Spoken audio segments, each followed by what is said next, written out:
Hola, bienvenidos. Bienvenidos a esta nueva lección, la número 19. Bienvenidos a esta nueva oportunidad de seguir aprendiendo inglés con este enfoque de Sparkling English. Mi nombre es Luis Manuel Díaz Bocio y voy a estar con ustedes en esta sesión. Vamos a empezarla con el estudio de algunos verbos irregulares. Recuerden que un verbo es irregular porque su pasado y su participio pasado no siguen la regla de los verbos regulares de tomar ed, sino que cambia la naturaleza, cambia la escritura del pasado y del participio pasado con respecto al infinitivo. El verbo to get, cuyo pasado lo pueden ver en la columna antepenúltima, es got, y el participio pasado es got o gotten. Pueden ver la pronunciación en la segunda columna. To get, got, gotten. No es gotten, no, gotten. Una E que casi ni se escucha. El verbo to give, el pasado es gave, como pueden verlo. El participio pasado es given. Dar, dio, dado. To hit, podrán apreciar que su pasado y su participio pasado son iguales. A propósito, significa golpear. El verbo to know, la K no se pronuncia para nada,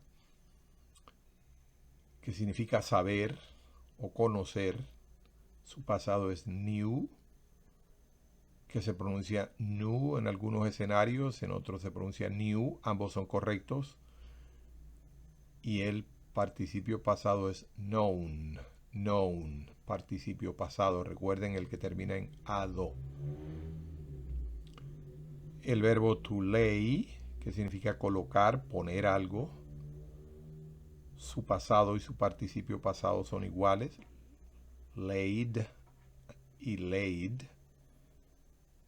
El verbo to lead, que significa dirigir o ir a la cabeza.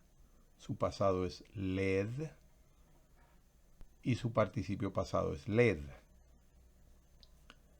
El presente, recuerden, es lead, to lead, pero el pasado es led y el participio led.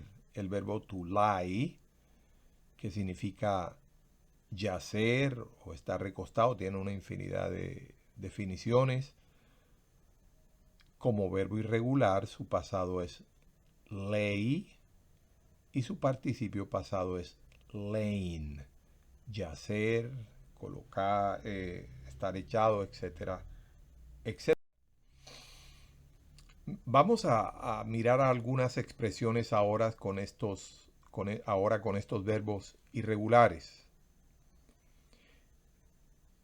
Quiero resaltar el hecho de que el verbo to get es uno de los más usados en el idioma inglés por su versatilidad para cambiar de significado cada vez que toma una preposición o adjetivo después de él. Sin embargo, debe evitarse el sobreuso de este verbo, dado que no refleja buen dominio del idioma inglés y se escucha como un vulgarismo. Hay personas que en su conversación todo es get, para todo. Eso no está bien, eso no está bien. Eso refleja poco conocimiento, de la poca educación en cuanto al idioma inglés. Sin embargo, voy a compartir con ustedes una serie de ejemplos para que vean ustedes la extensión de los significados tan diversos del verbo get. Como verbo solo significa conseguir, obtener, recibir, ir por, buscar, tomar, por ejemplo, un obsequio, alcanzar, encontrar, resolver. Dios mío, eso tiene infinidad. Y aquí solo hay un resumen. Pero si yo empiezo a añadirle preposiciones, ¿cómo cambia ese verbo? To get across significa hacer aceptar, hacer comprender. Esta lección, I'm getting it across, la estoy haciendo comprender. Pero si yo le cambio ya across y pongo back, to get back significa recobrar, volver, regresar. To get down significa descolgar, bajar. To get off significa quitar, por ejemplo, una mancha, bajar de un vehículo. To have got significa tener que hacer algo. Ese es bastante usado. To have got to, tener que más infinitivo. I have got to go. I've got to go. I've got to go. Tengo que irme. Ese es, digamos, que uno aceptado. Pero ahí no terminan los ejemplos del verbo get. To get about, estar levantado, un convaleciente que está enfermo y se ha levantado. He's getting about. To get along, seguir andando o irse. To get along with, congeniar con alguien. To get behind, quedarse atrás o apoyar o abogar por algo. To get home, llegar a casa. To get to, llegar a. To get up, levantarse, subir. To get to be, llegar a ser. Recuerde, como anoto aquí y resalto, la mayoría de expresiones con el verbo to get no se utilizan en diálogos ni escritura formales. No es un verbo elegante, no es un verbo que indique educación. Hay casos, sí señor, que se puede usar y se debe usar, pero no con la frecuencia con que en verdad muchísimas personas lo utilizan. Seguimos con otras expresiones de get. To get on, entrar o subir en un vehículo. To get rid of, deshacerse de o salir de algo, desprenderse, no tener apego a algo. To get más el adjetivo, significa ponerse más el adjetivo o construir el verbo a partir del adjetivo, ya explico. Por ejemplo, to get angry, el adjetivo es angry, enojo o enojado. To get angry, ponerse enojado o transformar enojado en verbo, enojarse. To get red, ponerse rojo o enrojecer o enrojecerse. To get sad, ponerse triste o entristecerse. To get sick, ponerse enfermo o enfermarse. Todavía hay más, no se desesperen, todavía hay más con el verbo to get. To get better, mejorar o ponerse mejor. To get worse, ponerse peor o empeorar. To get even with, vengarse, ponerse al igual con alguien, cobrársela. To get well, ponerse bien, mejorar o ponerse bien, es ya estar bien. To get behind, quedarse atrás o apoyar a alguien o bogar por algo. To get married, casarse. No hemos terminado, no hemos terminado. To get out of, bajar de un vehículo. To get ready, prepararse, arreglarse. To get in with, llegar a ser amigo de alguien. To get in with. To get out of the way, quitarse de en medio. To get run over, ser atropellado. To get through, pasar por entre o terminar algo. We got through, ya lo terminamos, un trabajo. To get to be, llegar a ser. To get underway, ponerse en camino. No hemos terminado, no hemos terminado. To get away with, salirse uno con la suya. To get into a mess, meterse en un lío. To get involved, entregarse a algo, apasionarse, o verse envuelto o complicado en un asunto. To get on in the world, prosperar. To get out of hand, desmandarse, salirse de los límites permitidos, perder el respeto a la autoridad. La memorización de estas expresiones con el verbo to get son más para entender a otros que para uso personal. Hay muchas otras formas de decir lo que se dice con get y que son más elegantes. Hay algunas que en la medida que usted va aprendiendo se dará cuenta que definitivamente hay algunas que esa es la forma de decirlo. Miremos algunos ejemplos de expresiones que con el verbo to give, el verbo de la lista anterior, irregular, que significa dar u ocasionar molestias, trabajo, también significa impartir lecciones o pronunciar un discurso, acompañado de preposiciones, miren los significados que tiene. Por ejemplo, to give away significa dar de balde, dar gratis, repartir lo que uno tiene gratuitamente. To give back significa devolver algo. To give forth significa despedir, por ejemplo, olores. No despedir a una persona en el aeropuerto, en el bus, en la terminal, en la casa, en la puerta. No, no. Significa emitir. To give forth. El verbo give, dar forth. Emite algo o despedir olores. Pero no, repito, despedir de saludos a alguien. No, no. Eso es to say farewell, to say goodbye y otras formas. Pero este es simplemente expeler, emitir olores. To give forth. To give in significa ceder uno, rendirse ante la carga, ante el trabajo, ante la preocupación. To give up significa abandonar un trabajo, una amistad, dejar un empleo. To give up, renunciar, darse por vencido. Tiene parecidos con give in, pero es diferente también. To give out, agotarse.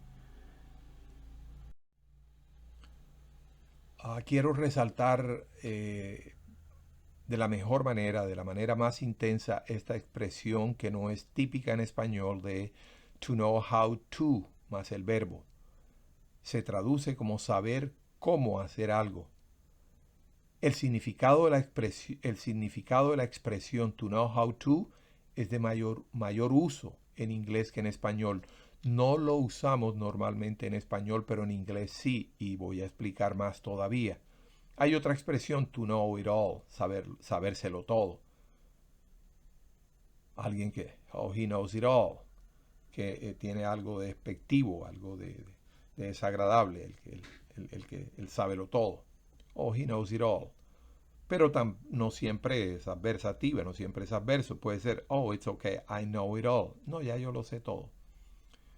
Fíjense, para explicar este uso de know how to, se dice normalmente en español, yo sé soldar. En inglés no se dice, I know to weld. No, no, no, no, no, eso es incorrecto, eso es broken English. El buen inglés dice, I know how to weld.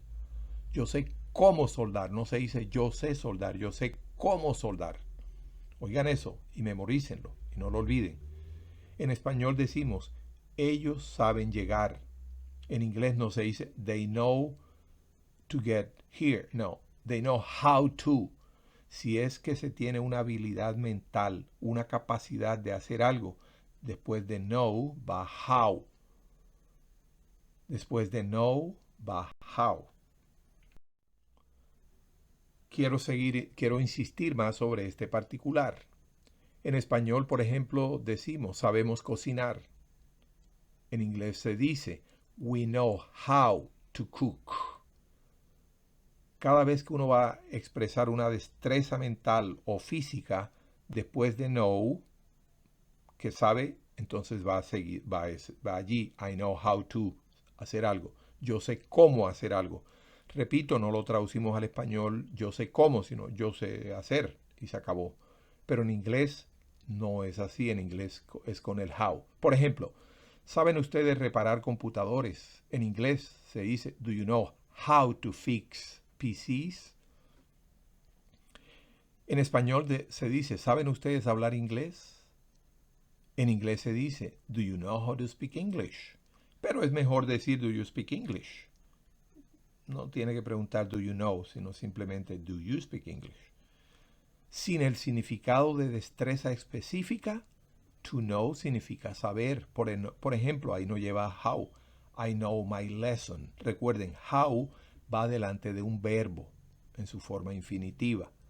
Pero yo puedo decir, y es correcto, I know my lesson. Aquí no hay verbo. I know that word. Me sé la lección, conozco esa palabra. I know my city. Conozco mi ciudad. Ahí no lleva how porque ahí no hay verbo después de know. Espero que estudien esto y lo entiendan bien. Sigamos con otros ejemplos de expresiones con los verbos irregulares. Por ejemplo, el verbo to lay, que tiene también un buen número de significados, significa poner algo, colocar algo, dejar en el suelo. Lay there, colócalo allí, déjalo allí en el suelo. tender un cable, por ejemplo, echar los cimientos de una casa, asentar el polvo. Significa también poner huevos la gallina o poner la mesa. Significa también formar planes. Con las preposiciones que anoto a continuación, fíjense los diferentes significados. To lay aside significa echar a un lado, ahorrar también. To lay down significa afirmar o declarar algo, dar la vida por algo, deponer las armas. To lay low significa abatir o derribar, obligar a guardar cama, una enfermedad o un accidente. To lay off significa despedir a los trabajadores de una empresa, pero también significa marcar los límites de una propiedad, etc. To lay open significa descubrir, significa revelar, significa exponer a un riesgo, a alguien que le pueda ocurrir un accidente. To lay for significa acechar. Hay otras palabras que también significan acechar, como stalk, pero bueno. To lay over significa detenerse durante un viaje. Usted va en un viaje de varios días, entonces cuando va a pasar una noche en un lugar se dice to lay over. Allí en la mitad del viaje usted se detiene. Otro verbo irregular es el verbo to lie. Significa estar echado, hallarse, estar situado, yacer, estar enterrado, por ejemplo, en la tumba, estar situada o situado una ciudad, un río, etc. Con las siguientes preposiciones, miren los significados. To lie down, echarse o acostarse. To lie in wait for, estar al acecho, esperar la ocasión. To lie in the fact, estribar en el hecho de que no te doy esto porque esto estriba en el hecho de que tal cosa. Estribar en el hecho, depender de algo. To be lying, estar acostado o recostado. Resalto que el verbo to lie es un verbo también regular. Su pasado entonces lied y su participio presente, su gerundio es lying. Su participio pasado también es lied. Y cuando es un verbo regular significa mentir. Se pregunta usted, ¿y cómo sé yo una cosa? Si es regular o no. Por el contexto, no se preocupe. No solo en este caso, en muchos otros, es el contexto el que nos ayuda a ver si estamos hablando de que mintió, de que está echado o que está en la tumba. Repito, el contexto nos ayuda a entender cuál es la definición del verbo. Quiero también llamarles a ustedes la atención sobre esta expresión común en inglés. I wish, seguida del sujeto, seguida del verbo en pasado. No con todos los verbos, pero vamos a ver cuáles son esos verbos normales. Y miren su significado. Yo quisiera, más infinitivo. Por ejemplo, I wish I were. No se dice I wish I was. No, that's broken English. El sparkling English es I wish I were. O sea, el verbo después de I wish más sujeto, el verbo debe estar en pasado. I wish I were. ¿Cómo se traduce al español? Yo quisiera ser o estar. I wish I could. Yo quisiera poder. Fíjense, se expresa en futuro, pero, perdón, sí, en infinitivo, pero se escribe en pasado en inglés. I wish I could. I wish I had. Yo quisiera tener. I wish you were. Yo quisiera que tú estuvieses. I wish you could. Yo quisiera que tú pudieses. I wish you had. Yo quisiera que tú tuvieses. I wish I could help. I wish I could help you with your homework. Quisiera poder ayudarte con tu tarea. Fíjense que está en pasado. I wish I could. No es I wish I can. No. I wish I could. Después del verbo wish, con el sujeto a continuación, otro sujeto, otro pronombre personal, El verbo va en pasado. No lo olvide. Esto es Sparkling English. I wish I were available tomorrow, but I have to work. I wish I were. No es I wish I am or I wish I was. No. I were. I were. Quisiera estar disponible mañana, pero tengo que trabajar.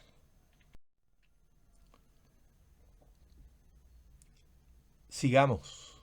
I wish I could speak English as good as I speak Spanish. Quisiera poder hablar el inglés tan bien como hablo el español. I wish you taught them an unforgettable lesson. Quisiera que les enseñases una lección inolvidable. Fíjense, está en pasado después de I wish, el sujeto y el verbo en pasado. I wish she had the willingness to keep trying. Quisiera que ella tuviese la voluntad para seguir o de seguir intentando. I wish she were willing to keep on trying. Otra forma de decirlo. Quisiera que ella tuviese o estuviese dispuesta a seguir intentando. Recuerde, muy importante. I wish I were. I wish I could. I wish I had. Siempre después de wish, si hay un sujeto, debe estar en pasado. El verbo wish se puede utilizar de otras maneras, sin el sujeto a continuación. Yo puedo decir, I wish to come, but I can. Deseo venir, pero no puedo. Ahí no está el sujeto después, es otra expresión distinta. Pero la expresión es I wish más el sujeto. Es eso lo que significa.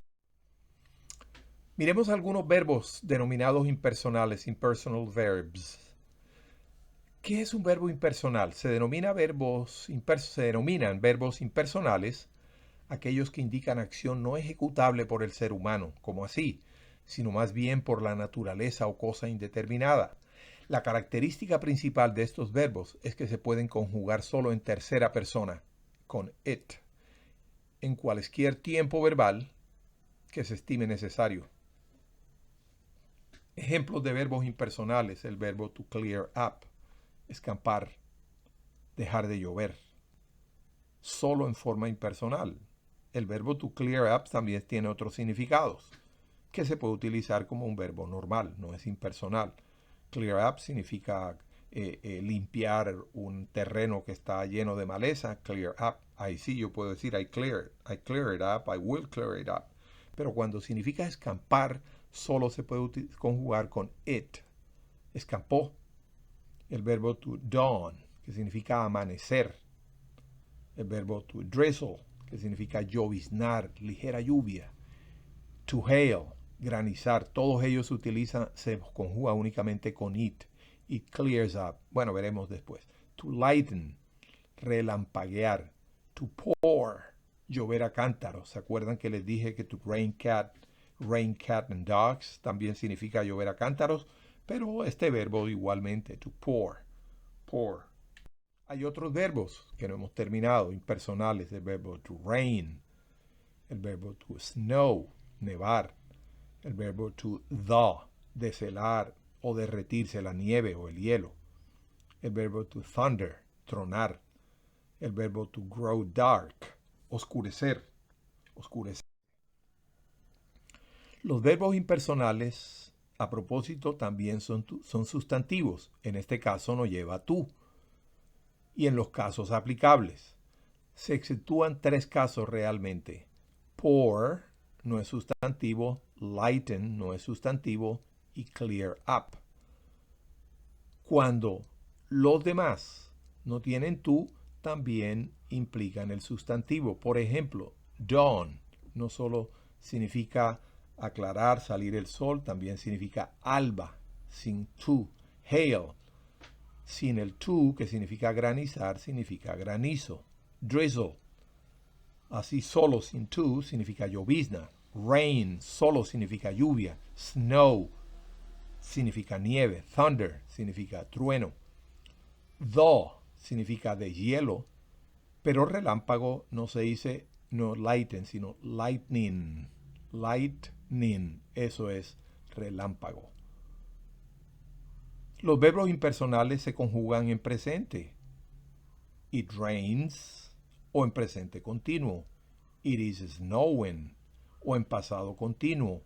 It was lightning. O en pasado simple. It poured. O en futuro. It will thunder. O en presente perfecto. It has hailed. Ha granizado. En futuro perfecto. It will have drizzled. Habrá llovido, habrá ocurrido una llovizna. Presente subjuntivo. It may have rained. Puede haber llovido. Presente continuo probable. It must be snowing.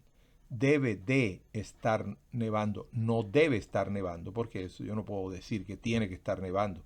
A propósito, eso lo veremos posteriormente. El verbo deber en español, si significa duda de algo, debe ir seguido de.